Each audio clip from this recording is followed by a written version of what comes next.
linguistic justice. Oops. To facilitate this bilingual space, and now more than ever, inclusion and diversity are more important. So welcome everybody. We are here not just to interpret into Spanish and English, but truly to make sure that everybody is able to understand and participate on equal footing. But to do that, we need everybody's help. First, if you wish to speak or ask a question, raise your hand or put your name or the word stack in the chat so that we can manage a respectful turn-taking dynamic. Second, your microphones should remain closed at all times unless it is your turn to speak. Third, be mindful of your speaking pace. Slow down significantly, especially for those of you who are facilitating today. And finally, for interpretation to work properly, all participants, including the facilitators, must choose a preferred language. Please do so now. If you are joining using the computer or a laptop, you'll find this feature at the bottom of your screen in the form of a little globe that says interpretation.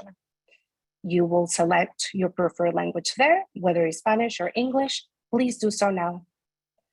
Hola hispanohablantes, bienvenidos a este espacio de inclusión que han creado aquí para todos nosotros. Estamos aquí de parte de Linguistic Justice no solo para interpretar en un espacio bilingüe, sino para asegurarnos de que todos pueden entender y participar en condiciones de igualdad. Para poder lograr esto, necesitamos la colaboración de todos. Primero, si usted desea participar o hacer alguna pregunta, por favor, levante la mano o escriba su nombre o la palabra stack en el chat para que podamos tomar una toma respetuosa de turnos. Segundo, su micrófono debe permanecer cerrado en todo momento, a menos que le corresponda a usted el derecho a la palabra. Por favor, cierren los micrófonos. Tercero, vaya más despacio al hablar, especialmente para aquellos que van a facilitar el día de hoy. Y por último, para que la interpretación pueda funcionar apropiadamente, todos los participantes aquí deben escoger su idioma de preferencia. Por favor, háganlo ahora. Si se están uniendo a través de una computadora o una laptop, van a ver esta opción en un globito abajo que dice interpretación. Por favor, escojan su idioma ahí. Si se están uniendo a través del celular o de un teléfono móvil o de una tableta, van a ver esta opción en unos 3 puntitos donde dice más. Ahí en ese menú que van a ver, deben ver interpretación de idiomas o en inglés dice Language Interpretation. Ahí van a poder escoger su idioma de preferencia. Por favor, escojan su idioma para que podamos comenzar. Gracias. Back to you, Arielle. Thank you. Wonderful. Thank you so much. I think to get started, we want to get some introductions from everybody. We don't have time to go around since we're a big group, but it's wonderful to see so many of you here. Can everybody put their name in the chat, as well as thinking about what tenant control means to you and the folks that you're organizing with?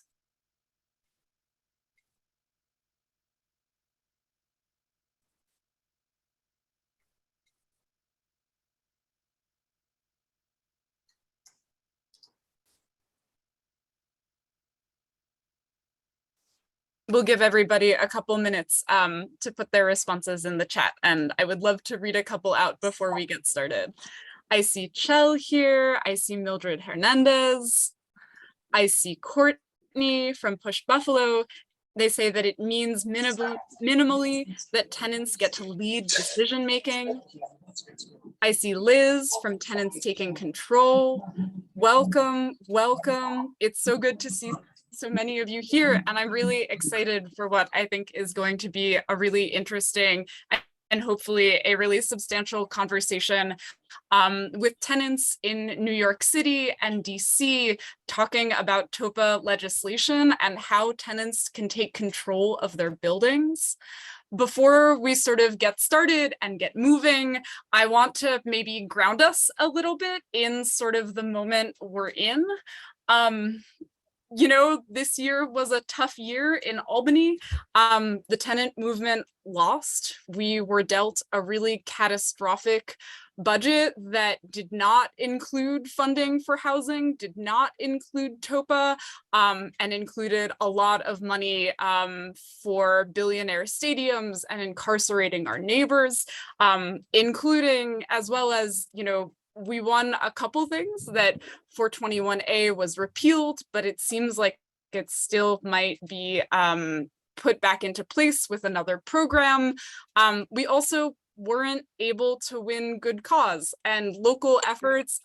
Shout out to our upstate folks who have been organizing for good cause at the local level. You know, recently received some challenges from the Supreme Court of New York. But despite a really demoralizing, I think, year in Albany, tenants have been organizing, and we know tenants on the ground in their buildings and in their communities are doing the work, both to push back against their landlords, to fight cases with lawyers, as well as to go on rent strike. What happened? It's over. But tenants are also pushing for more control over their homes, for a different method of housing, and something that looks different for other solutions. In February, a group of tenants in the Bronx purchased their building from their landlord following a 5+ year fight. And they are in the process of becoming a limited equity HDFC cooperative. And two of those tenants are with us tonight, and we will be really lucky to hear from them, as well as other tenants in the movement. I guess I should also take that minute to introduce myself. My name is Arielle Hirsch, and I work at UHAB. I work with tenants in buildings that are in the process of becoming limited equity cooperatives, and limited equity homeowners for the first time. And I should also note that I am not exactly a neutral party here, that I have been working with the Bronx building, where Cortland and Claudia, two of our TA leaders, are here with us tonight. And I am very biased here, but I'm really excited to speak with them and share this with you all. And since this article came out in the Times, more and more tenants have been reaching out to us and others about forming co-ops, about taking control over their homes. But we don't really have good ways to make that happen right now in New York State, which is where TOPA comes in. This meeting, this panel is hosted by the TOPA Working Group, which is a collaboration between the Housing Justice for All Coalition and NYCCLI, which is the coalition of community land trusts in New York City. And in just a minute, we will talk a little bit more about TOPA, what TOPA is and what it means. Elise, can we start screen sharing? I want to show folks the agenda for tonight.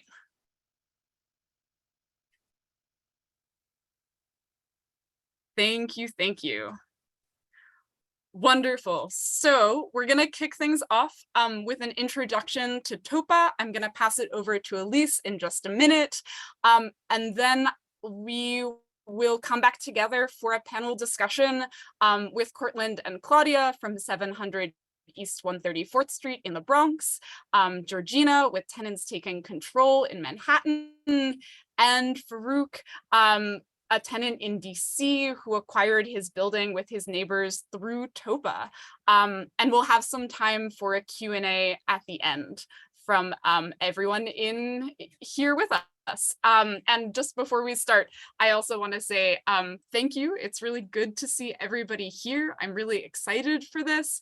And I hope that you'll join us in getting things moving and fighting for this legislation and taking more control over our homes. With that, I will pass it over to Elise. Awesome. Hey everybody, really excited for this evening. So my name is Elise Golden. I work at New Economy Project and I am a community land trust organizer with NYCCLI, the New York City Community Land Initiative.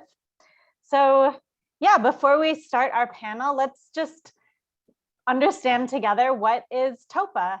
So TOPA is the Tenant Opportunity to Purchase Act, which is a bill in New York State, which we see as an expansion of tenants' rights and removing housing from the speculative market and putting that housing into the hands of tenants and communities. So the way that it works is when a landlord decides they want to sell a building, before offering that building to anybody who might want to buy it, the landlord first would have to offer it to the tenants who live there. The tenants would have the right to make a first offer, so that's a right to purchase, and they would also be able to match offers, so the right of first refusal. Tenants under TOPA could also assign their TOPA rights to purchase the building to a qualified purchaser of their choosing. So they could say, you know what, we don't want to buy the building, or we can't for whatever reason, but we want this trusted community group to buy the building, or we want a community land trust to own our building. So it really gives tenants that power. And we see TOPA as a right. Yes, sorry. Yeah. So tenants not only would have the right to buy their building, but they would have the right to assign the ability to purchase their building to a group that they choose. So that group could be a community land trust, a nonprofit, or any trusted landlord that the tenants want to buy their building. So it really inserts the tenants into the sales process of their building.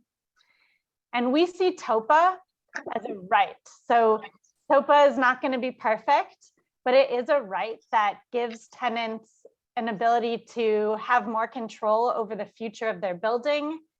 And we hope that it could be used as a way to organize, for the ability to stay in their homes and to have good quality, good condition homes. So there are 5 steps to TOPA, and we'll talk through it. It's a little bit complicated, so bear with me. The first step, right? A landlord decides, I want to sell my building. And before that landlord could just publicize the sale, they first have to go to the tenants and give notice to all tenants over the age of 18. Next, the tenants would have an opportunity to submit a statement of interest, and that would be over 50% of the tenants would have to sign that statement in order to move forward. Next, the tenants would formally organize a tenant association, and they could choose to work, for example, with a supporting organization like a tenant organizing group or a CLT to support them in the process. And at this point, the tenants could also say, hey, we don't want to buy the building, but we want this group who we respect or trust to be our landlord. We choose them to be the next owner. After that, the landlord can accept or reject the offer. Unfortunately, we cannot control what the landlord does this way. But if the landlord rejects the offer and decides to offer it to another party, before finalizing the sale, the landlord has to come back to the tenants and allow them the opportunity to match that final price. And then finally, if all moves forward, then of course there would need to be financing secured. And we hope that through our organizing, we hope to win some funding from the state, from cities around New York State, to support tenants in making these preservation purchases. And Topa is not new. It's existed in Washington, D.C. since the 1980s. And since then, it's been able to preserve over 3,500 units of affordable housing and has helped to create thousands of limited equity co-ops. And of course, you know, it has really helped that the city of Washington, D.C. has supported this effort through dedicated funding. And there's been partnerships with private funders to support tenants taking over their buildings. And of course, like, this law isn't perfect, right? As most laws, or probably no laws, are perfect. But the times that it's worked best has been when it's been combined with real, meaningful, strong tenant organizing. And Topa's been on the rise all across the country, from Minnesota, Massachusetts, California. I'm sure there's many more places. So New York State is just one of many states joining this movement for Topa and tenant control.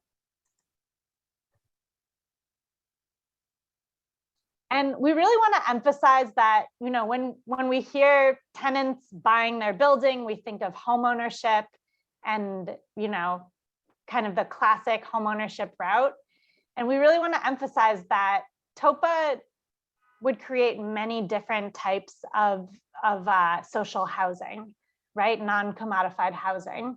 So Topa could lead to, you know, as we talked about, limited equity co-ops. It could lead to resale restricted single family homes, or it could lead to nonprofit rental housing or mutual housing, or possibly even public housing. And we also see any of this housing as really reinforced, or as the permanent affordability element would be reinforced if placed on a community land trust, so that the larger community can ensure the permanent affordability element, as well as the, you know, steward that land for the public good. And I think with that, I'm going to hand it back to Arielle. Great. Thank you so much, Elise. That was really helpful and kind of sets the stage for the conversation that we're going to be having together. A quick overview of how we're going to do our panel before we get started is that I'm going to go through all of our panelists, and we'll hear from each of them individually about the story of their building, how they got organized, and what they're working on right now. Then after that, we'll come back together. I will ask some questions both to the panelists together as a group and also individually. And after that, we will open it up to you all, to our participants. In the meantime, if you have questions, please put them in the chat.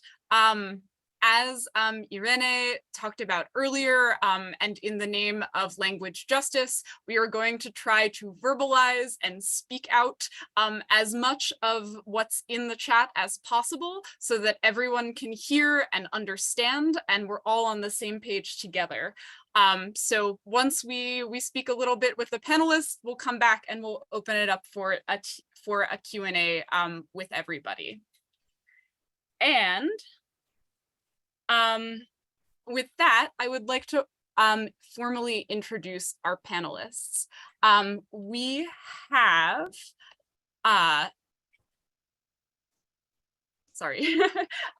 Georgina Christ with Tenants Taking Control in Lower Manhattan. We have Claudia Waterman and Cortland Hankins, both TA leaders in the 700 East 134th Street TA in the Bronx. And we have Farouk Bey, a member of the Douglas Street CLT in Washington, D.C., and a resident in a building that was recently able to acquire their home through Topa. So with that, I am going to pass it on to Georgina. And maybe one quick reminder for language justice, remember to take a deep breath and speak slower than you usually would, and our interpreters will jump in if they need you to speak up or speak slowly. Georgina, the floor is yours. You're muted, Georgina.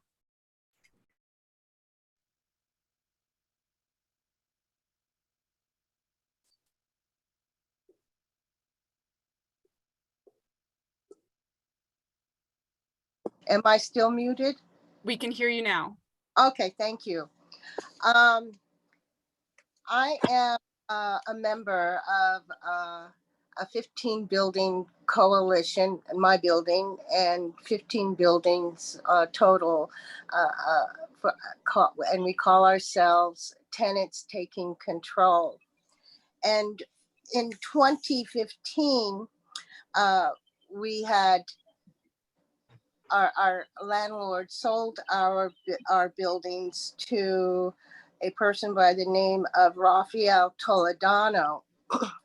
And from the get-go, we knew Arielle Toledano was not a great landlord to have, as he had basically ruined the lives of tenants in another on another block on the Lower East Side, and he already had a bad reputation. So we organized from the very beginning and held press conferences and wrote our electeds and worked that angle to keep him in line, but he ended up buying out a lot of tenants, and over the next couple of years, gutting apartments and creating market rate apartments in almost all the 15 buildings. And then in 2017, he declared bankruptcy. And through court actions and what have you, involving the AG's office, Madison Realty Capital became our new landlord in waiting. This took several years before he became our new landlord. During this time, Cooper Square Committee, whom we've been working with,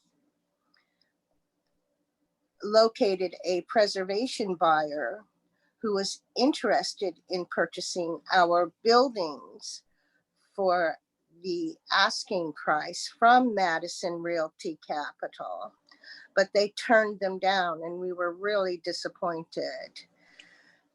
By 2021, Madison became our new landlord and proceeded to demolish and combine 2 one-bedroom apartments together to create one large 3 to 4 bedroom apartment throughout 14 of the 15 buildings. This way they could get around the new law of setting a new rent. And these apartments were listed on Street Finder for $10,000 a month. We don't know what the final rent. I can't hear it. We don't know what the final is. That's quite a bit of money for a tenement building that is a walk-up. And so far, the apartments have been rented. Now, we started out with 22 rent-regulated apartments, and we lost between Toledano, our first landlord, and Madison Realty Capital, we have lost 13 rent-regulated apartments.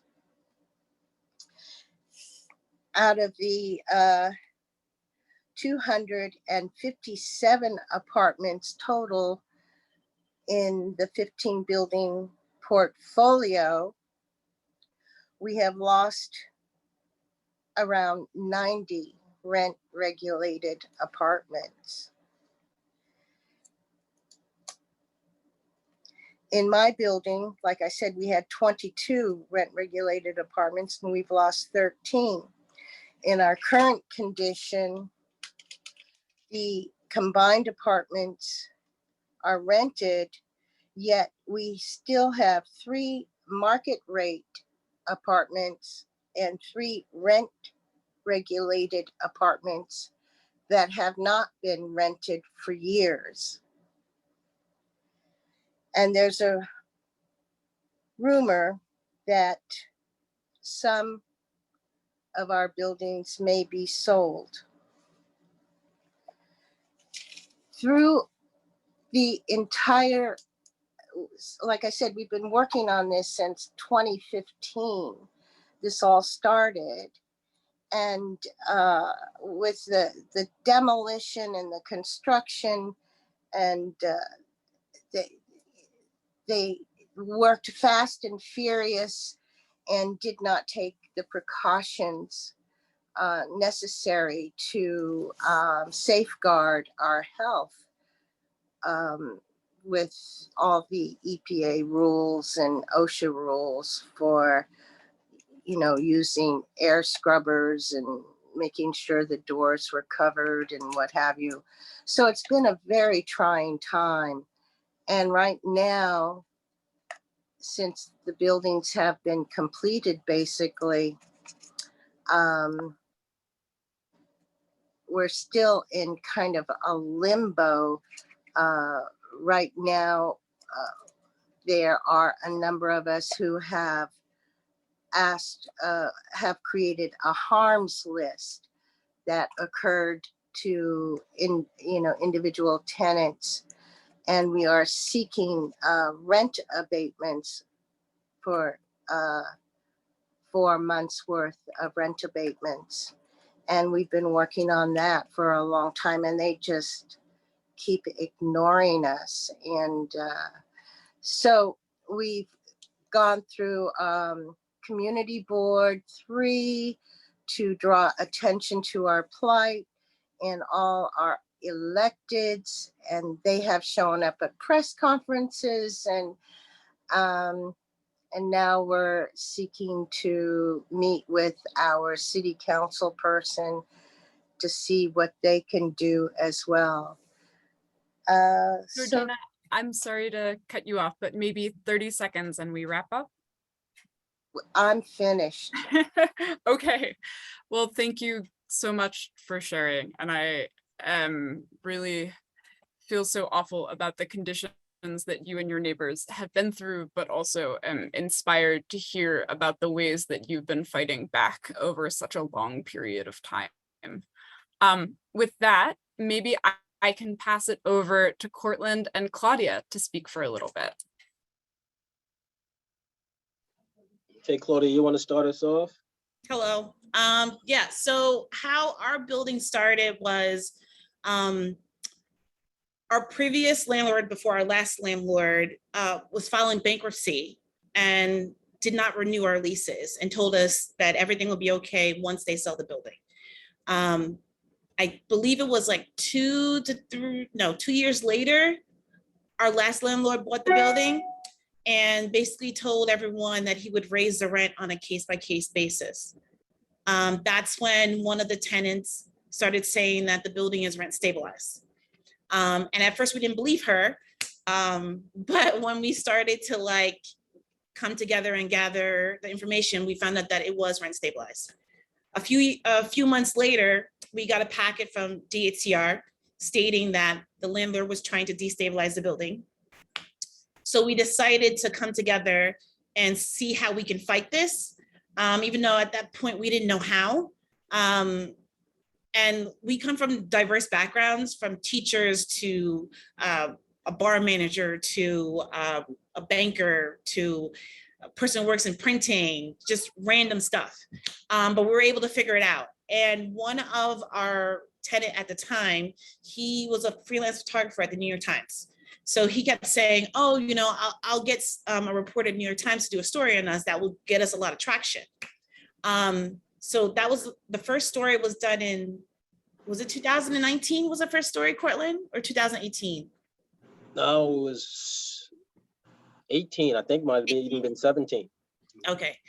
And It from was 17. that story, we got help from Take Root, which was Urban Justice at the time. And later on, we got a community organizer that worked with us, Anna Burham. And through that, we were working through different strategies on like what we can do, how we can sort of kind of work with the landlord to get what we want. And Take Root was really on the forefront on helping us respond to the DHCR, filling in information that we didn't know where we could fill in. Eventually, we found out that our landlord was selling the building, and we didn't realize that there was an option for us to even buy at that point. Margaret from Take Root and Anna proposed to us on possibly buying the building and introduced us to UHAB. When they first introduced us to UHAB, it wasn't for UHAB to take over this project. It was basically for UHAB to explain a different process. I think there was 3 at the time, right, Cortland? 3? Yes, 3 options. 3 different options for us to possibly buy the building. We end up picking the nonprofit route, and we end up going with UHAB.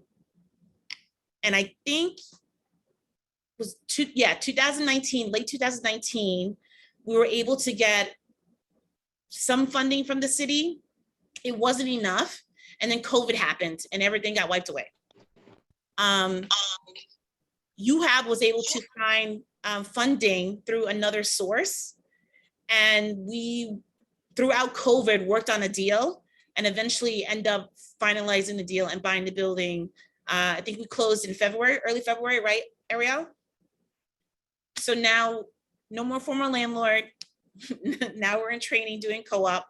And hopefully we can convert by next year, right? Early next year.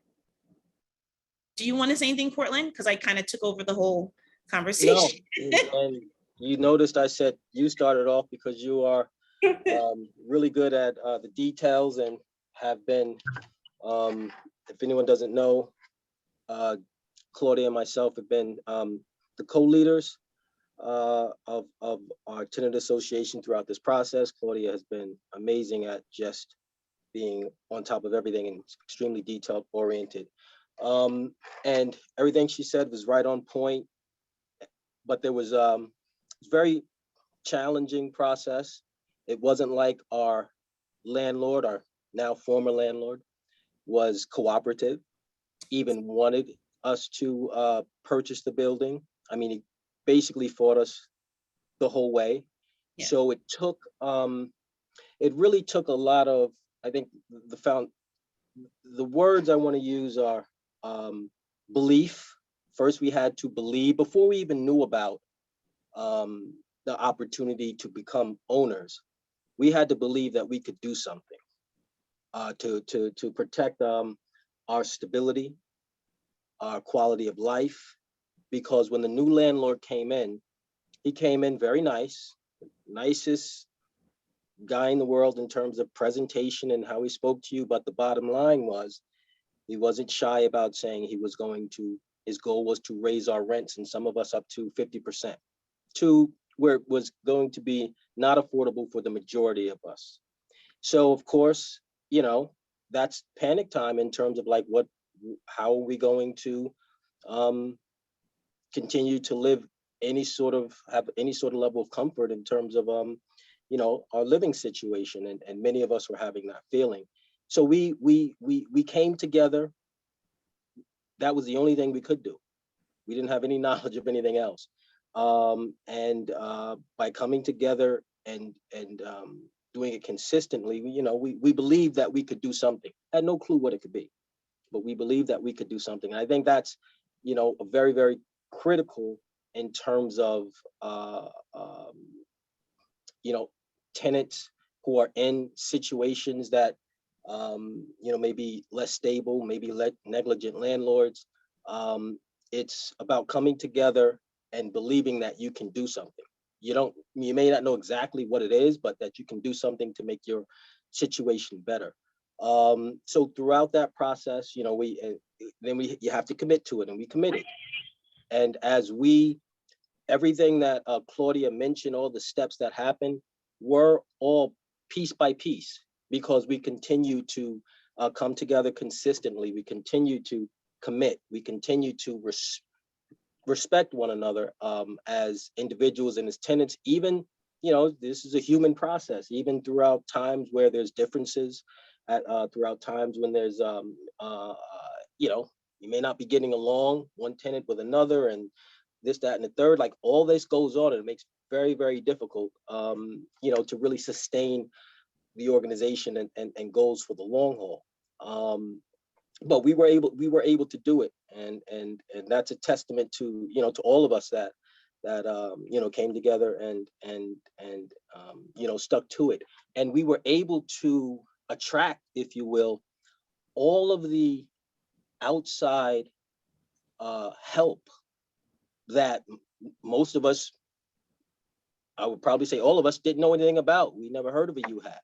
We never heard of some of the tenant activists that came to our aid. A lot of it had to do with, we had some good fortune with being able to get the Times article. That was big, but we created our fortune. And I believe everyone who commits to a process, every organization, every group that commits and believes, there will be opportunities that will, become available to the groups, as long as you stick to the process. And there was a great community out there that started giving us direction, started helping us out, and little by little, all kinds of new information, new strategies, a lot of things just started to open up. And that's basically, the point that I really think is extremely important is every situation is unique. Our situation was unique to a degree. I believe everybody's situation will have a degree of uniqueness. But the bottom line is that once you decide to come together, organize, commit, believe, and work towards making, you may not even know the ultimate end goal. I think Topa really helps to give an end goal. And I think it's a very, very, very important that it gives a clear vision to an opportunity. And I think that's why I think it's a great, great bill. But as long as you do those things, then you have a very good chance of changing lives, individual lives and collective lives for the better. And that's basically what I wanted to add to our situation. Thanks, Cortland, and thank you, Claudia. All right, I will pass it on to Farouk. Oh man, how do you follow like that amazing tale right there? My name is Farouk. I'm out of Washington, D.C. And like what was said earlier is we just went through the Topa process in my building. I live in a 4-unit artist housing. And we're actually, after going through Topa, we're in the process of purchasing our unit. What happened with us was our landlord did not even tell us that they were selling, which is against the law. But from one of the organizations that was in the running that they decided to sell to was a community land trust, Douglas Community Land Trust. And what Douglas did was basically educate us about our rights as tenants. And that was fascinating to me because as a tenant, you're typically just told what to do and you do it or you move. So to know that we had rights and the people who were going to purchase it are the ones that was telling us this and telling us what our rights are. And with Topa in DC, we have an additional, there's 3 different routes in DC, Topa, than there is with the New York one that's being proposed. We have first right of refusal, so we can buy our own unit. The second one is we can pick an organization, but within picking an organization, we can write certain conditions that they will have to agree to as far as fixes or things that they would do within 30 days, 60 days of them purchasing. That'll be put into the agreement for them purchasing. But the third one, and this is one where I think it kind of does a disservice for community stabilization, is you also have the option for those developers or for someone who wanted to buy it to basically pay off every tenant in the building to have them agree to it. So you can have that one.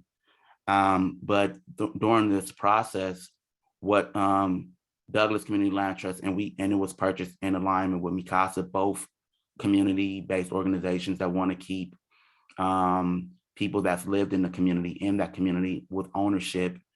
They went through all of the options that we had. And it's something amazing to feel the power of knowing that you have an option, that you're just not dictated to. And this is coming from those that I typically would not have thought would be the ones doing it, because technically, now that we knew our rights, we could have went against them and went to a different buyer, because that was within our rights. We had that power, but we decided to, we formed the tenant association and we decided to go with Douglas Land Trust and MICASA. Through that process and learning about Topa, but learning about the different housing models, we're currently going through the process of deciding whether we want to do a limited equity co-op or individual condos, because we have those options. But within there, it will allow for this unit, these 4 buildings, to always be affordable. And, I'm preaching to a choir that probably sings louder when I'm talking about affordability in New York, but in Washington, D.C., it's really high as well. So just being able, for those that now we live in a desirable area that 10 years ago, nobody wanted to be in at all, to keep those tenants and residents there was super important. So it helped. And what it did for me was kind of, I'm a member of the Community Land Trust now, because it's, I want to give people that same knowledge, even if it's just the education of it, because I wasn't educated and I felt like I'm really involved. But when people have options and people have education about their rights, then that allows people to stand up and fight for what is theirs. And I felt that when we decide to go with community-based organizations that want the stabilization, that want to do good, then we can do good for whole communities instead of destabilizing them. So that's just a small thing of what we've been through with my property. It's a smaller unit, but within there, we have a massive reach and impact, because this was the first time we're going with such a small building and seeing how that works. And I think it's doing well, and they've made activists of all of us. So it was really good. Thank you, Farouk. And I love the thing that you said at the very end. They made activists out of all of us. And I think that in a lot of ways that runs really true, that for when you organize your building, when you're in a building where there are bad conditions, or you end up with this opportunity, something comes up and you just jump in because it's your home, it's your life.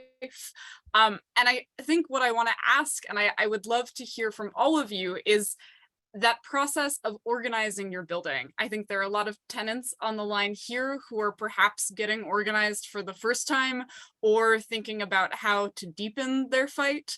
And I wonder if you could share a little bit from your own experiences about how you reached out to your neighbors, what that process was like, you know, how you work across differences or divisions when folks don't agree. And I'll open this up to everyone. So whoever feels ready, feel free to hop in. I'll hop. So one of the things, like I was saying, is we have a smaller building. So that's 4 people. To get the majority, that means you got to get 75% of people to agree, even though it's a small amount.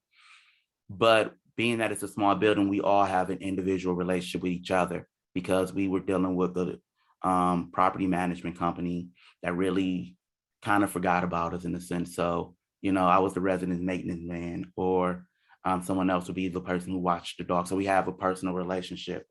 So at the core and the base of things, when we were discussing what we were doing, you had the business aspect of it, but on a personal level, we knew that we wanted the best for each other.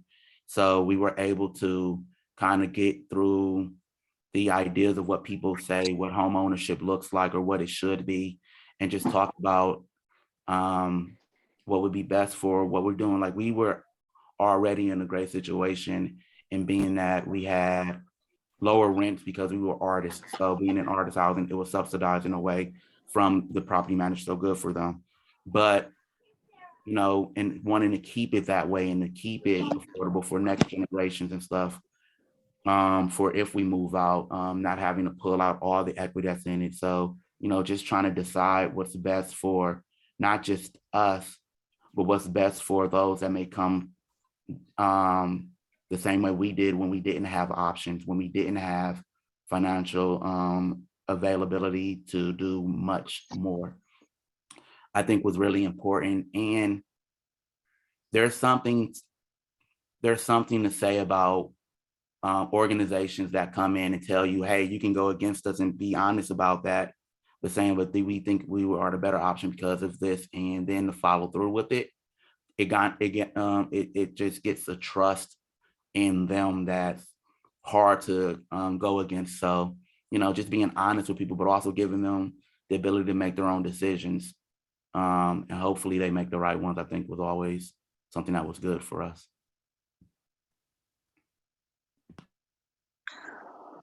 Farouk, could you explain the last option? The first one is right to first refusal. The second one is you can choose a trust. What was the third one? The developer Yeah, can go and buy? in DC, like the second one, you can choose the you can choose who you purchase to, but within that clause, you can also have them sign different things as far as fixing up certain things in your building that needs to be fixed, that they would have to do because it was part of the contract. The third option is developers can come in, or whomever is trying to purchase it, and I won't say the word bribe, but they can go in and pay a certain amount of money and say, hey, we'll buy you out, basically is what it's called. And they can pay a certain amount of money to the residents to get them to sign over their rights as a tenant association.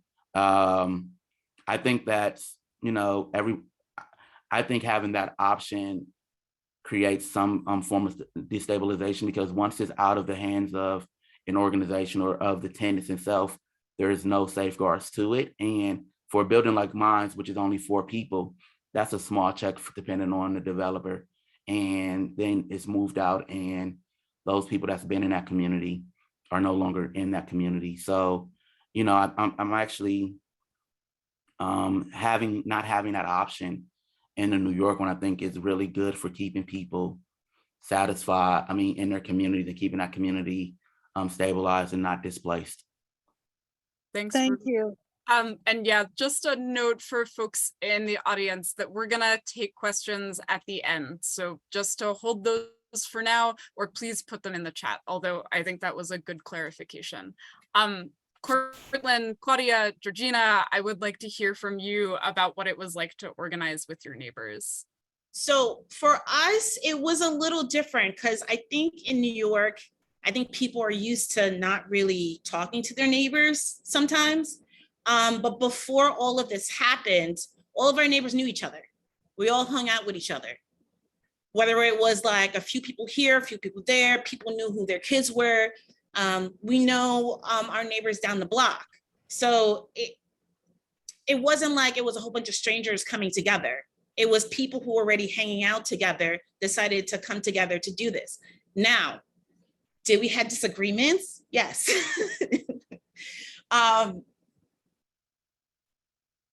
There was always back and forth on, should we continue? Should we fold? Should we take the deal that the landlord was given? Early on, the landlord took me to court, me and like one other tenant to court. Now, both of us were in good standing. He only took us to court because we didn't sign the new lease agreement, which was not fair. And he told us basically he was using that to force the city's hand on making the decision for the DHCR. So he was trying to force the city's hand on trying to destabilize the building a lot quicker than originally the whole process would take. Now, like I said, we had disagreements. Early on, someone did tell us, and I think it was Anna, told us that we had to come to like at least one thing that we all agreed on. And the one thing was that we wanted to buy the building. We all had different ideas on how to do that. But even with the back and forth, when we stood strong on that one idea, it did come together eventually in the end. Like I said, it wasn't easy, but it did come together in the end. And I want to mention, Claudia, I know you remember, we did a lot of door knocking up and down those stairs. Yes, yes. You know, a big part of it was just the consistency of being in each other's faces. Claudia and I took, we had a lot of people take the lead. Claudia and I ended up taking, you know, a large part of the lead. And it was really sometimes tiresome because, you know, it's a hustle and bustle town here in New York. A lot of times you just don't have time to devote any time or energy to filling out papers, coming to the meeting, voting on where the meeting's going to be, what day, you know, simple stuff as that. Even just to come together takes door knocking and calls and group text and following up. I didn't hear from you, and all of that. It's work. It's a lot of work.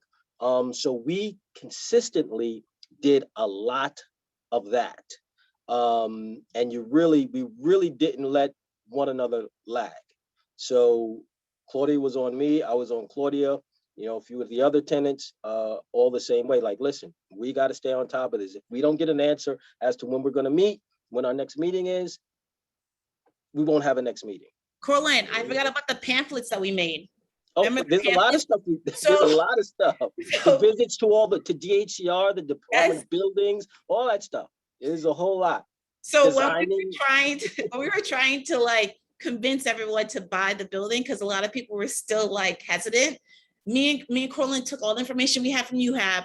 We made copies, made a little like printout and pamphlet. We put a little card in there with both our information on it. We even like got a mailbox from the post office, put that address on it to make it look even more official. And we went door to door to everyone and talked to everyone face to face. Like, we didn't send the email out, we didn't call them. We talked to everyone face to face. If they had any concerns, we stood there and we talked to them, we addressed their concerns. And then at the end, if they were still hesitant, we're like, listen, just come to one meeting. Just one meeting, that's it. If you don't like it, you don't like it. You come to one meeting, you want more questions, come to another meeting. But yeah, that's what we did. I forgot about the pamphlets that we made. And one last point, yeah, we did a lot, you know, pamphlets, just a lot. But in any case, as the momentum gathered and we had more successes, small successes, people started to just start believing and start participating more. And that's the importance of just continuing to stay committed and be at it, because once people start seeing some successes, then it's like, oh, you know, I need to be a part of this and I need to play my part. And you did a pretty good job with that.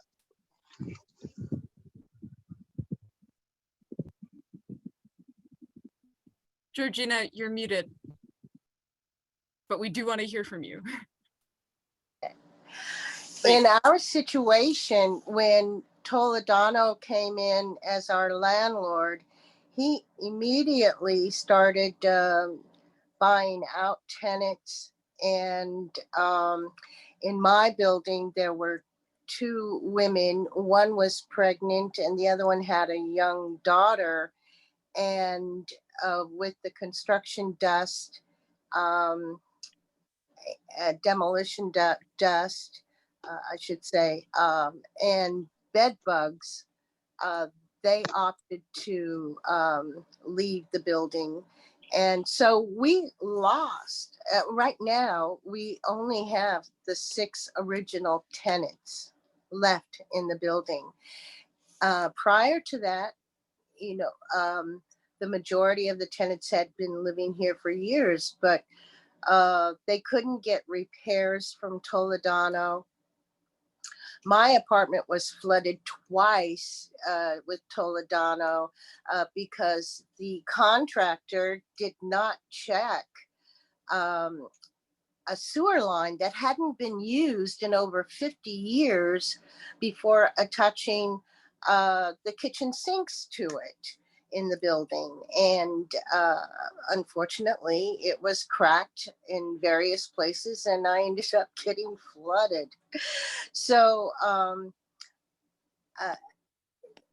so with the absence, and this was, you know, across the board in the 15 buildings that he managed to get rid of a lot of tenants. So it was, and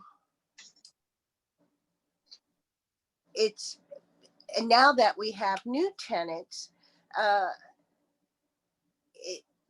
and they just came into the building within the last month, they are graduate students and friends that are rooming together in a 3-bedroom apartments now with washer and dryer and dishwasher.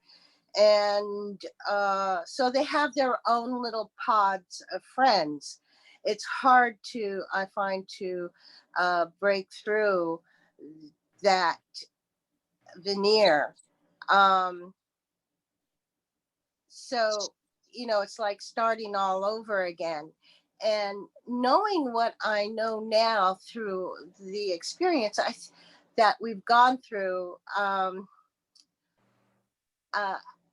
I think we could have chosen different ways to address our dilemma.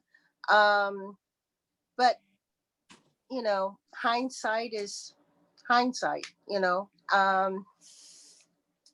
So we're still kind of in this in between and in betwixt stage, kind of nervous about future MCI increases and if our buildings are going to be sold and who the next landlord is going to be and what we can do about it, if anything. Thank you, Georgina. And I think what I'm hearing from you is that all of, you know, those organizing tools that I think Farouk and Claudia and Cortland spoke so well to are things that you've done in your buildings and in the full portfolio of buildings. But when you have a landlord who is working against you and has the power to move things around, combine apartments, hold them off the market, raise rents, and push people out and turn them over, that consistency, that organizing with your neighbors, it's really, really hard to fight that. You're fighting against something that is so much larger than you individually. And it's possible, but, you know, there are other levers. And I think that organizing in a lot of ways is that baseline. So I think that is maybe a long-winded segue to say that I want to ask Farouk a little bit about the Topa process, which I think you've explained well so far, but I want to maybe dig into like the parts that were frustrating for you that should be improved on in future legislation. You mentioned that you didn't know about the Topa legislation because your landlord tried to get around it. And I'm really interested to hear more about that process. Yeah, sure. So with our landlord, and I find this out from working with the land trust, that basically because they weren't doing their necessary things, and we went on a rent strike at my building while they were under it. And to be comfortable with that, it was kind of easier due to the fact that DC has very great, like one of the things about the municipality of DC is it's a very tenant friendly municipality. And during the lockdowns and COVID, they weren't, even after the federal guidelines, they were not evicting, they couldn't evict or anything like that, but we went on a rent strike because we weren't getting necessary things done in our buildings, mold, or like I'm fixing things that should have been done but needed to be done. And upon the process, when the land trust in Mikasa was agreed to purchase, the property, the owner of the building basically was suggesting to them to just put us all out, and because they were so frustrated by it. But again, this is the great thing about having community organizations that you believe in, giving them the upper hand for that, because there's something that goes with wanting to stabilize communities and give ownership to people to buy. So during the Topa process, we were kind of skeptical because it didn't seem real. I never knew that tenants had a right at all. You know, every time I moved, you move, you pay, and you just still, if you stay, you know, the next year your rent is going to be increased, whether you like it or not, or you move, you know. So it was just that pattern of rental that I think we're so locked in. It's just renting, because typically the only, for me anyway, and some of the people that I know I talk to, there's only one home ownership model that you're used to, and that's purchasing from a regular purchasing a home regular way from the market and going that way. I didn't know about limited edition, limited equity co-ops and things of that sort, where it becomes more beneficial as a whole and for the future. So it was just a thing of educating us to be more informed people making decisions.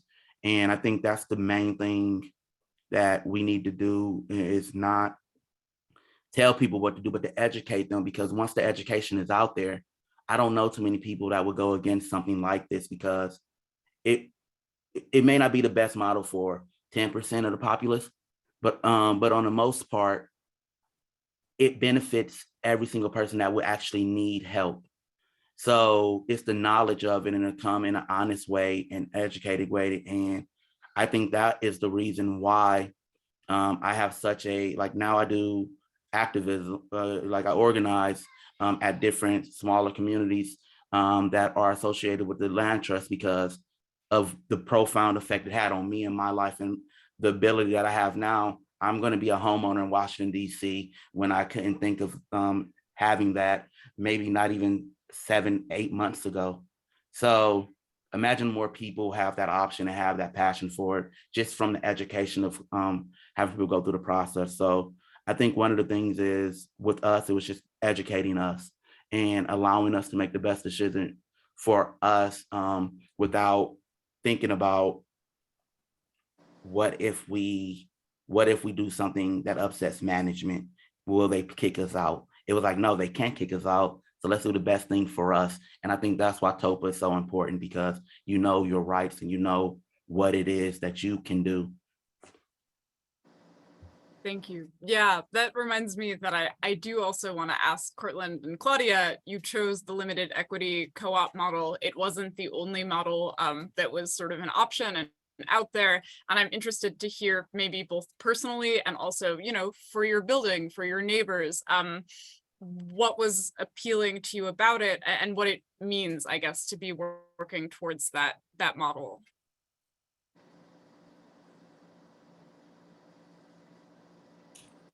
Do you want to go first, Cortland, or me?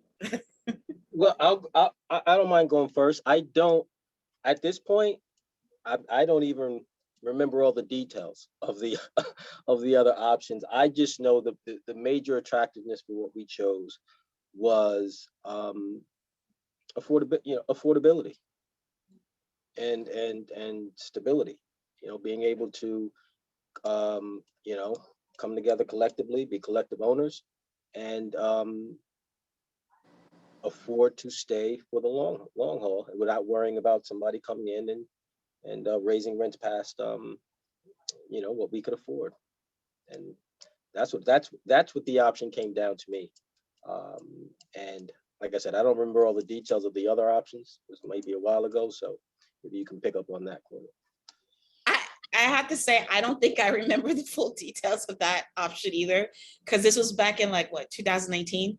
But I do believe that the option we picked, I think one of the main reasons we picked it was because we can finalize the deal faster. Even though it took years, the other options seemed longer.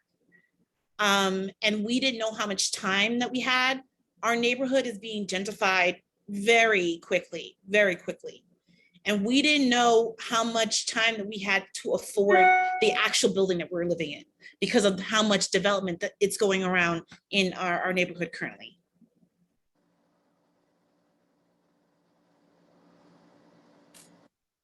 Absolutely. Thank you. I guess one last question that I want to ask everybody, and then we'll open it up to our audience, is, I think a question about Topa, either what is it about Topa that changed your circumstance? For Farouk, Claudia and Cortland, I am maybe asking you to imagine a world in which, there's a Topa legislation that's helping you do this rather than sort of the deal that we've cobbled together. And Georgina, I guess I am asking you what a tenant purchase option would mean for your building. To hear a little bit about sort of that significance and maybe bring us back to why we're here. Well, a tenant purchase at this point, I don't know what price they would put on our building right now. I mean, considering that they now have 5 apartments that 10 apartments that have been combined. So we have 5 apartments that are being charged $10,000 to maybe $8,000 a month. And there are 3 people, separate individuals in each apartment. I don't know how that would work. But if there was ever an opportunity to purchase our building, I would like to see how that could happen. We were so disappointed when our Madison Realty Capital didn't accept the preservation buyer's offer to purchase the 15 buildings. And I think, that would have been such an incredible event in our lives to be able to have that happen. And, so, when you're dealing with a landlord who's an investment company, it's a different ball game than what we had been used to for years. I mean, I've lived in this building for 55 years, and our landlord was regular type landlord who had a family. They ran the business, and they accumulated properties and developed a portfolio. But he was a reasonably fair landlord. This is a different ball game altogether that we're dealing with. All these investment companies purchasing tenement buildings on the Lower East Side. And we've been dealing with this for years. Yeah. Thanks, Georgina. So I think in our situation, we were lucky and unlucky at the same time, and things sort of kind of like lined up together perfectly for us. So in 2019, and I don't remember the actual rent law that was passed, but there was a rent law that was passed that made it so that landlords couldn't flip. Sorry, I thought I was still on mute. That landlords couldn't flip rent stabilized apartments as easily as they did before. So it did two things for us. One, it kind of decreased the value of our building. So when we went to get funding from the city, we got less funding than the building was worth. And the second thing that it did for us, it made it harder for our landlord to just sell it to anybody else. So he needed to make sure that the city classified our building as destabilized before he could sell it. So we were holding that DHCR case over him, and we didn't drop the case. So because we didn't drop the case, he couldn't sell it. He needed us to drop that case in order to sell, and we held out to the very end.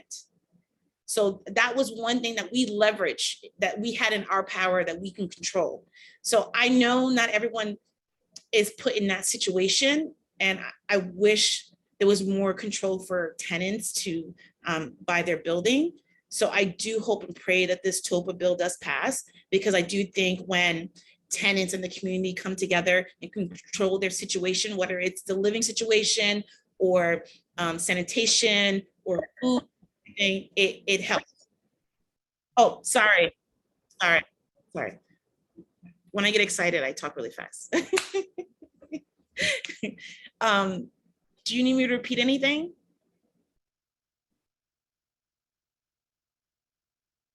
Oh, okay, I think, sorry. I think when tenants and the community controls their housing and their community, things change when it comes to affordable housing. Things change when it comes to how clean a neighborhood is. Things change when it comes to bringing fresh food into the neighborhood. Things change when it comes to bringing the right jobs, the right training for people to better themselves and their family. So my hope is not just for the Topa bill to pass. My hope is for more bills to help, more laws and bills for the community to help improve themselves and show the city that the community knows what's best for them and to listen to us. Corlin. Yeah, I totally agree. I think Topa is very important bill, attractive bill, if nothing else. And I forget who mentioned it, it is to give options. This is the land of opportunity.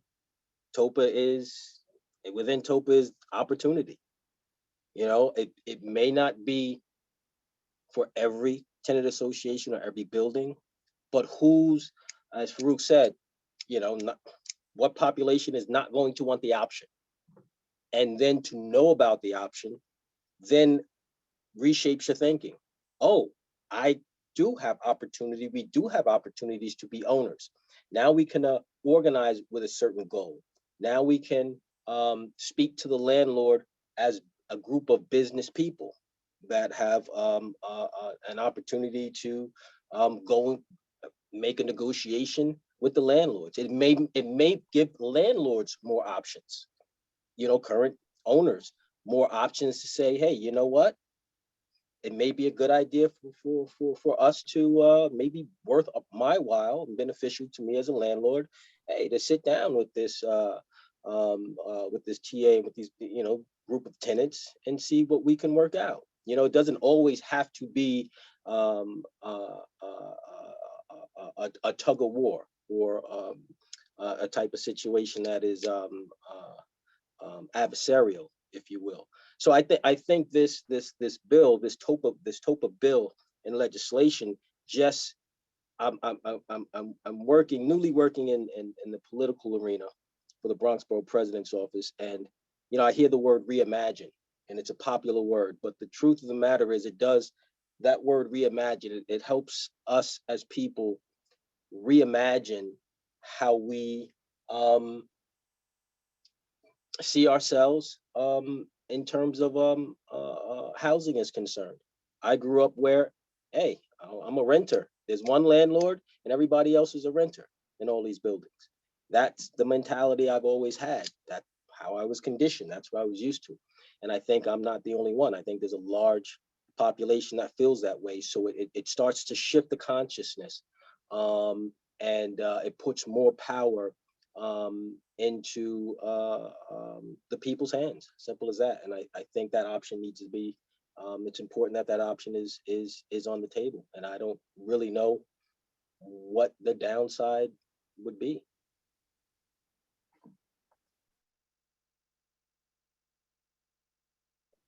Farouk, all you. Only thing that I would have to add is one of the things that was a great thing was just the idea of, if we can't purchase it, to be able to write into the contract of whomever we pick the repairs or what is necessary, like for us, that we would need, whether it would be 2 years, no rent hikes, whether it be we need new appliances or anything that you can write what's best for your building, what's best for your apartment, that you can write that into a contract that has to be followed, or they'll be in breach of their purchasing elements. So even if you're not in a position to own right now, it still gives you an option to increase and improve your living situation in that moment. And I think that's awesome. And something that Claudia said that is so great is the community knows what the community needs, and it builds a safety in there as well, because you know the community is not a constant flipping of people in, people out, people in. You know what's necessary. You depend on each other. You look out for each other. And I think the more affordable programs there are for housing, the safer communities get as well, because now you have owners instead of just renters, and you have more stock in that community, in that neighborhood. So, I think I want New York to pass this. That's why I'm on this call, because I see the benefit of it from DC, and, from me experiencing it, it's just something that I think is a market good. Thanks, Farouk. We are really lucky to have you here and speaking from that experience. I think with that, I would love to open up the floor for some audience questions. I think we've been getting some questions in the chat, so I'm going to take the first question from the chat, and then I think, depending on time, we should be able to take 1 or 2 more from the audience.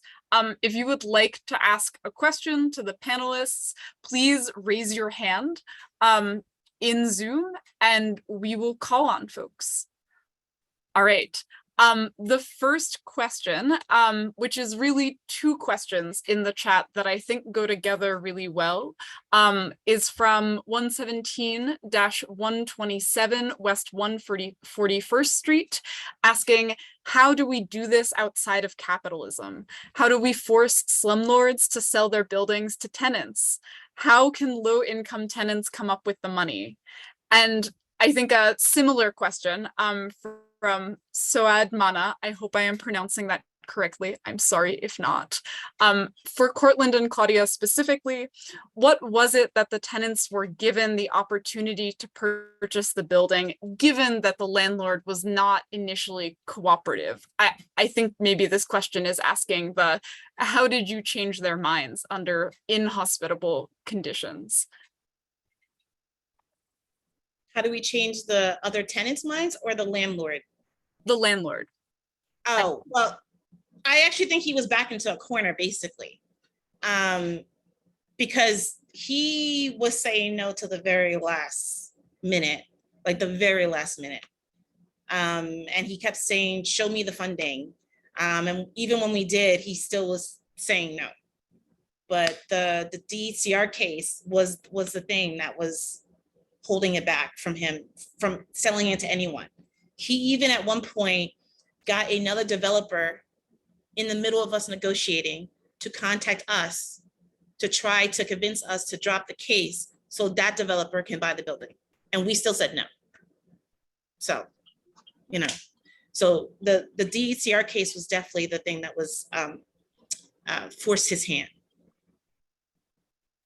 Yeah, that was definitely it. And at the same time, Claudia, you know, he definitely tried to play us against one another, pulled out the tricks, but we did have leverage. And that's why every, we were unique in certain ways and certain things that worked for us. It can even be argued that, you know, all that went on with COVID may have worked a little bit in our favor as well, but it was mainly the DHCR that we were able to maintain leverage with that. But if we did not stay together, did not stay organized, let a lot of the tricks of being played against one another, you know, certain tenants being offered this over that, and then that DHCR leverage that we had could easily fell apart. So even with the leverage that we had, it still came down to us being unified and sticking to it. I think, and you know, there are other buildings. You know, I've recently started working with the Bronx Borough President's Office, and I'm dealing with you know, TAs that, you know, a lot are dealing with negligent landlords and, you know, maybe quote unquote slumlords, if you will. And they may not be able to have the same, not every building is going to have the same leverage we have. But I do think, you know, the focus on organizing, the focus on tenant associations, finding ways to make their quality of life better. I think there will be, you know, there are opportunities to kind of find ways to force, especially negligent landlords, you know, force their hand. But it's not going to happen unless, you know, you really form a tight, unified group. So, yeah. Yeah, and I think something else that points on, Cortland, is that, you know, we're talking about leverage. How do you force someone to do something that they don't want to do? In a lot of ways, Topa would act as that lever. It doesn't replace organizing, but it does act as that lever to give tenants extra leverage to be able to be at that negotiating table. Yeah, and I think that actually answers the question of how do you do this under capitalism? It's you force it. You put it into law so that they don't have the option to look for the highest bidder or to not listen to the tenants, because with Topa, as you mentioned, it forces them to do it. So you don't have to deal with being outbid or anything of that sort. So you have to force their hands, and that's how you deal with anything under this system of capitalism. Is if there's not a law in there, they'll find a way around it. So putting it into law and making it so that it's something that has to be followed is the best way to do it under the current system that we live in.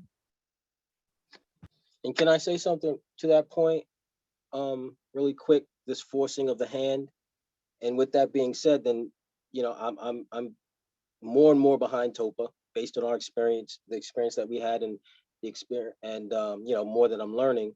But we have to force the hand of those who are in the position to pass the bill. And that probably should be the first hands that we should focus on forcing. And this is what this forum is about this legislation, and how I think we really should focus on how we can force the hands that are in control of this legislation, how we can, you know, force those hands, which would then help us force the other hands. Agreed, wholeheartedly. Georgina, do you have anything to add before we move on? You're still muted, sorry, but I see you shaking your head. Are we okay? No, but it sounds so exciting, you know, and yeah, I'd love to see this bill passed,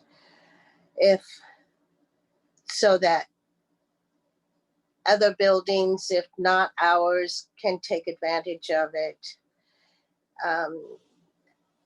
I see our community on the Lower East Side being so gentrified, and it breaks my heart because we used to be such a close-knit community. Everybody knew everybody.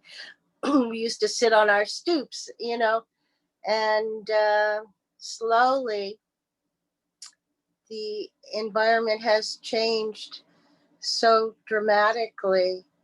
And I would like to see some of the remaining people stay in the community, because we have a close bond through different organizations, you know, and I'd like to keep it. Thank you. Thank you, Georgina. All right, folks in the audience have been waiting patiently. I see some folks who have their hands up, so I am going to call on you. A quick reminder to keep it slow and to raise your voice for our interpretation team, who is doing an incredible job. Thank you, thank you. And also a note to ask questions and not comments, so we can keep this going. I see Tiffany Jones with their hand up. Would you like to unmute and ask your question? Yes, it's actually not necessarily a question, but a request. But I will keep it short. So I want to first say shout out to the interpretation team, because that cannot be easy. So I'm going to speak slow, but you're doing a great job. Secondly, I want to say to everybody, because the person that just asked the last question, how do we, you know, about the forcing of the hand, I think that is extremely important. And I know that the bill didn't go where we wanted it to go right now. But moving forward, and I say that to everybody that's on the call, because we're listening to these tenants tell a phenomenal story. And, you know, the fact that y'all came together and won something, it must have a really great impact on how you guys move forward. And it's inspiring us who are on this call. I really feel like we need to have a piece of something to read and hand out on the doors of who this bill goes before, when it goes back, I'm going to say, if I'm saying it correctly, in session.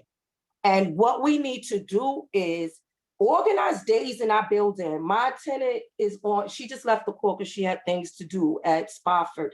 And we're going to knock the doors with phone in hand. And we're going to give people a paper on the doors and say, listen, this is who this bill is in front of. Call them right now. Let's, in one day, do a door knock of your entire building and have them make the calls on that day. And then afterwards, you know, convene with your people, talk about the importance of it and how they felt about it, and organize another day. If we do that in all of our buildings, it will be impactful. Because it can't be easy to force the hand of a landlord as a tenant.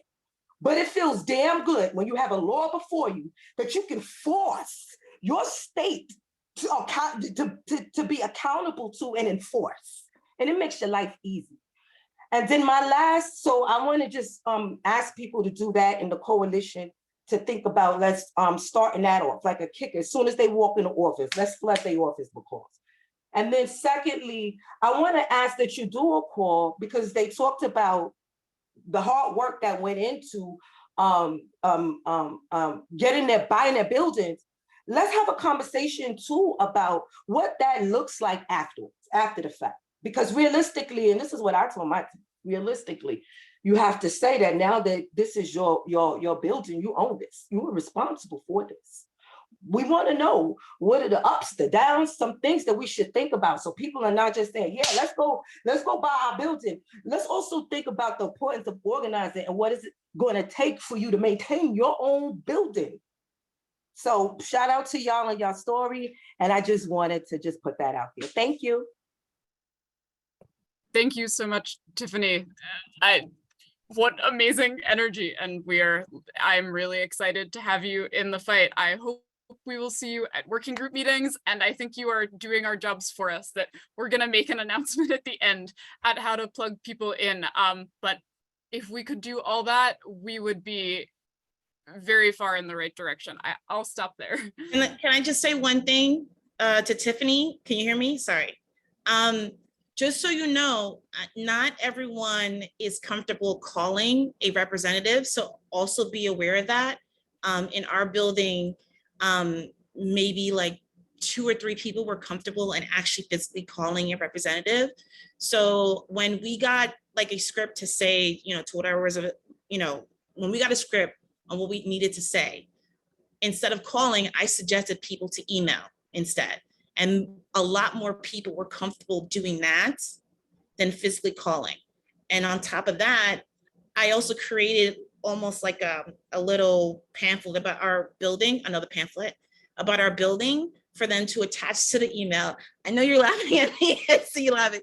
To attach to the email, just in case they weren't comfortable explaining certain things, there was another thing that they can attach to help them explain it. And all they needed to talk about was their personal story. And the attachment was to explain further about what we were dealing with in our building. So that should be another option that you should think about also too. Thank you very much. Thank you. And can I just say this though? I'm not gonna take up no more time after this. I promise I'll be quiet. Let me tell you something. I've been organizing for over 20 years. This housing issue is a new issue for me. It's not an issue I have seen before. And I came up organizing under Acorn. And you know what I learned is that sometimes people feel uncomfortable doing these things. And whatever methods that we have available for them to utilize, we have to give them access to that and help them do it. But we also have to consider trainings. That if you are a person invested in this fight, if you don't feel comfortable talking to your elected officials, we have to do group trainings. Let me show you how to talk to your elected officials and why you flood the emails and you flood the phone and you do everything to make that person stop and take a look at your campaign. And our members, sometimes they're uncomfortable because they never done it. But once they realize how easy it is, like y'all have a new skill right now. And they're going to get more skills. And that makes them such powerful organizers. So we have to utilize every resource imaginable, and we have to teach them the things they don't know. Because once they learn it, they have it for life. I'm sorry, and now I'm going to shut up. Don't apologize. That was wonderful. I have to say one quick thing too. So when we went to Salamanca's office, that same pamphlet that I had people email, me and Cortland would take copies of it to his office. And every time he would suggest, or his office would suggest a new person for us to contact. So I always had an additional 2 copies. I was like, oh, okay, I have one for Salamanca, one for his chief of staff, and one for whatever random person that they said, And then the next time I would bring an additional 2 copies, and I flooded his office with that pamphlet. And the last time I went there, when they came out, they had the pamphlet in the hand, and I had another copy just to give it to them.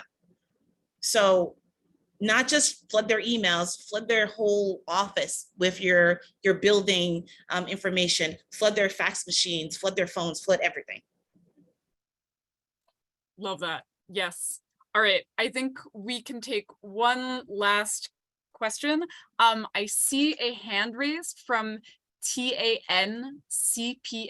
I'm sorry, I don't know if that's an acronym or otherwise, but you can unmute yourself and ask your question. Hey, how you doing, guys? So yeah, it stands for the Tenant Association of New Center Plaza and Marlinor. My name is Steve, and we just want to say congrats to you all the way from here, Detroit, Michigan. And we just had a question.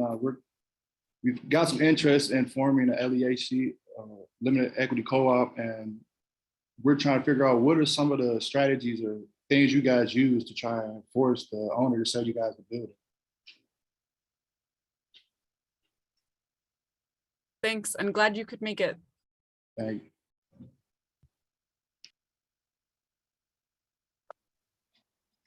That's a good question. Again, we had the power of rent regulation and the laws that went along with that on our side, and the fact that we were able to challenge what the new landlord wanted to do in his plans. We had a legal route to go, and that was our leverage, and we held tight onto it. For example, I don't know, I can't really think of anything, just generally speaking, outside of, you know, coming together as a group, assessing your whole situation, connecting with other professionals in the industry and activists in the industry that really, you know, that helped us. So you want to get into that community to find out. The more that we found out, the more we were able to strategize, and then you know, battle it out and to force the hand. So you're really gonna have to find the study your situation as a collective, as a group, work with as many professionals as and knowledgeable people as possible, and find the angles. There's angles and opportunities in every situation, and you know, that's the challenge. So even with some of these situations that I've been dealing with, especially with negligent landlords and that sort of thing, you know, HPD has something called the Alternative Enforcement Program, AEP, for landlords that are just extremely negligent, not staying on top of repairs, and creating, you know, unlivable circumstance. And then HPD, which is an agency, housing preservation and development, which is an agency that maintains and enforces affordable housing here in the city, will hold these landlords accountable once they can, you know, get into a program like this. And those are situations where tenants, if they organize, can start to use leverage, you know, with some of the enforcement laws that, you know, New York City has, and I'm sure the other metropolises have something similar as well. So, you know, again, I really think, you know, there's not one cookie cutter answer outside of coming together and committing to making sure you do whatever you have to do to improve the quality of your life. And I believe that there's always, there's a way.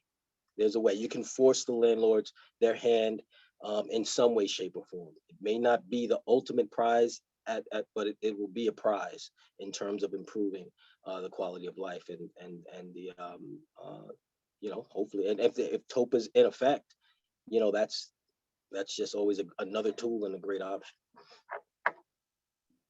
And just to kind of piggyback off of that, when you don't have the law on your side, which in DC we do, look for community-based organizations, as Carlos was saying, and that may be able to assist in the down payments of different properties, may be able to assist in with agreeing that after a certain amount of time, they may be your property management for 18 months, but within 18 months, they would try to get it converted to a LEC, and just look for those type of community-based. A lot of times, like, there could be land trust, they could be land banks, it can be just community stabilizing efforts that's there, that maybe you all can't buy it immediately, which we weren't able to, but we had 18 months that they were like, okay, we're going to get your homeowners within 18 months from this one, because they went in, purchased it with the intent on making sure that we can own it as a tenant. So look for those type of organizations as well, since you may not have the law on your side to back you up, but you have, and you know, I'm a Midwest boy, born and raised Cleveland, Ohio. So I know, yeah. So I think that there's great programs there. It's just, they need to be sought out. But once you find them, I think they'll be willing to help. Thank you so much. And I think we're over Thanks to our panelists for staying. And I'm gonna pass it on to Elise to close us out. But a huge thank you to Georgina, to Claudia, to Farouk, and to Cortland for this really wonderful discussion. It was a pleasure to speak with you all. And I hope that folks have gotten something from this conversation. I know I have been scribbling furiously. Okay, I will pass it on to Elise to close us out.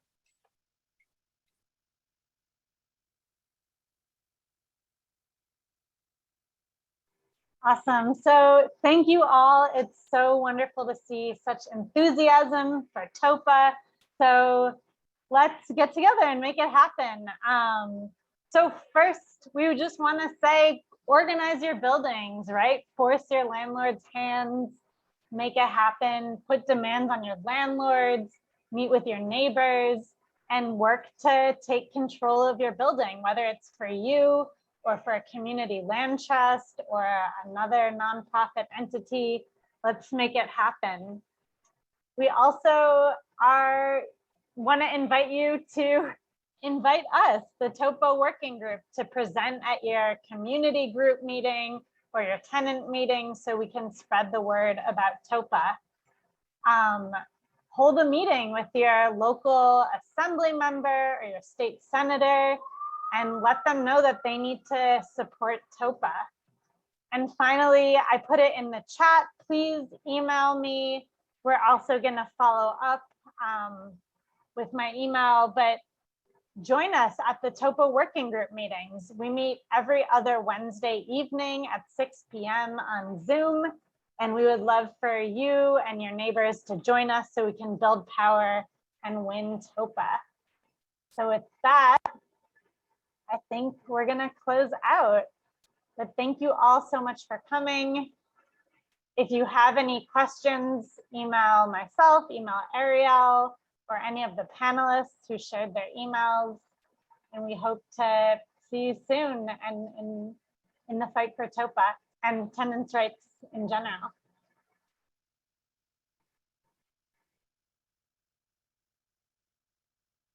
Have a great night, everybody.